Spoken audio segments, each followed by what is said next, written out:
More than 2,000 delegates, including 4 heads of state and Africa's top business leaders, have converged in Kigali, Rwanda, for the Africa CEO Forum as the continent deliberates on how to cushion itself from present oil price shock brought about by the war in the Middle East.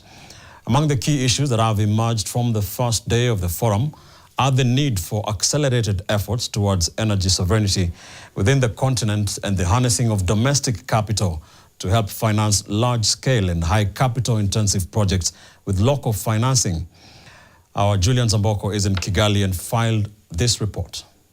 The 26th Africa CEO Forum comes against the backdrop of a significant commodity price shock with the rallying price of oil following the war that has taken place in the Middle East. Now, the running call here at the start of the conference has been on the need for Africa to curate domestic-oriented solutions to ensure it cushions itself, especially in terms of security of supply of energy sources against any future recurrence of such shocks.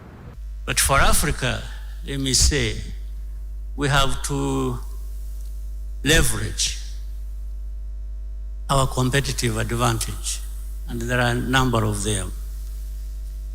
Look at human capital. In terms of human capital, Africa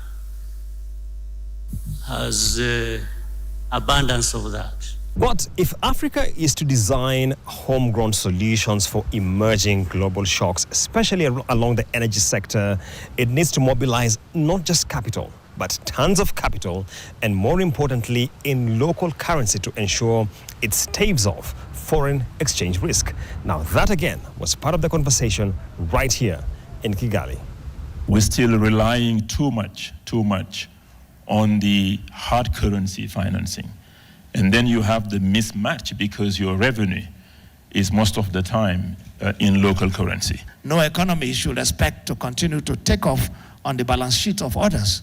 So those $4 or $5 trillion that Amadou referenced that is sitting elsewhere but belongs to Africans, and Africa has to come back. Our public resources rely on domestic capital from banks. They're crowding out private sector investment. Now that gives us an insight into a little bit of what shaped conversation here in Kigali at the Africa CEO Forum 2026 on day 1. Tomorrow we enter the second and final day, including conversations around artificial intelligence and tech and how that is impacting the continent's economy. Julian Zamboko, NTV.